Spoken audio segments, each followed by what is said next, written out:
Hello friends, तो आज बनाएंगे प्यारा सा ट्यूलिप की कवर। तो यहाँ पे मैंने ऑरेंज कलर का यार्न ले लिया है, सीजर, मार्कर और ये 1.75 की क्रोशिया। तो सबसे पहले हम यहाँ पे बनाएंगे मैजिक रिंग। मैजिक रिंग बनाने के बाद हमें यहाँ पे बनानी है टोटल 6 सिंगल क्रोशिया। तो यहाँ पे कुछ इस तरह से हमें 6 सिंगल क्रोशिया बना लेनी है।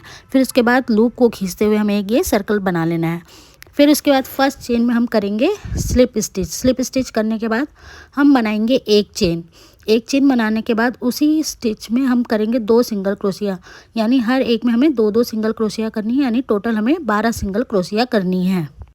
12 सिंगल क्रोशिया करने के बाद हम फिर से यहाँ पे स्लिप स्टिच कर देंगे और यहाँ पे बना देंगे एक चेन करने के बाद हम उसी में हम करेंगे 1 सिंगल क्रोशिया। फिर नेक्स्ट चेन में हम करेंगे 2 सिंगल क्रोशिया। तो यहाँ हमें टोटल 18 सिंगल क्रोशिया बनानी है और इस राउंड को कंप्लीट करना है। तो यहाँ पे मैं आपको बना के दिखाती हूँ। उसके बाद हमें फिर से स्लिप स्टिच करनी है और एक चेन बनानी है। और अब हमें एक चेन में एक सिंगल क्रोशिया, एक चेन में 1 सिंगल क्रोशिया और तीसरे चेन में हमें 2 सिंगल क्रोशिया करनी है, यानी हमें यहाँ पे 24 सिंगल क्रोशिया बनानी है। तो इस तरह से हमारा एक ये सर्कल तैयार हो जाएगा। तो मैं चलिए आपको बना करके दिखाती हूँ।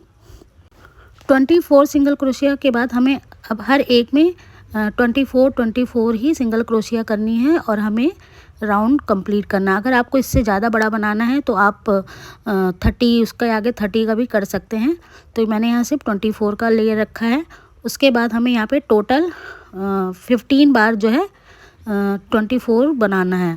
तो मतलब 5 हमारा राउंड बन चुका है, 10 राउंड हमें और बनाने हैं, तो हमारा ये ट्यूलिप का शेप ले लेगा। अब हमें क्या करना है, अब हमें यहाँ पे लेनी है एक चेन और एक स्किप चेन करते हुए हमें 5 हाफ डबल क्रोशिया बनानी है। फिर इसके बाद हमें फिर से एक चेन लेनी है और एक स्टिच स्किप करना है और दूसरे में हमें स्लिप स्टिच करना है। फिर उसके बाद हमें फिर से एक चेन लेनी है और दूसरे में 5 हाफ डबल क्रोशिया करनी है। तो कुछ इस तरह से हमारा ये ऊपर का पैटर्न तैयार हो जाएगा। तो चलिए मैं आपको ये करके दिखाती हूँ। तो यहाँ पे ये हमारा तैयार हो गया। वीडियो कुछ ज़्यादा बड़ी हो रही थी इसलिए मैंने इसके 2 पार्ट बनाए हैं। तो आप दूसरा पार्ट देखना ना भूलिएगा। अगर आपको मेरी वीडियो अच्छी लग रही तो प्लीज़ लाइक कीजिएगा, कमेंट कीजिएगा। और इसका दूसरा पार्ट में मैं आपको इसकी लीफ बनाना सिखाऊंगी। तो ये बहुत ही आसान है और जल्दी बन जाता है, तो आप इसे ज़रूर बनाइएगा। मिलते हैं हम नेक्स्ट वीडियो में, तब तक के लिए बाय बाय।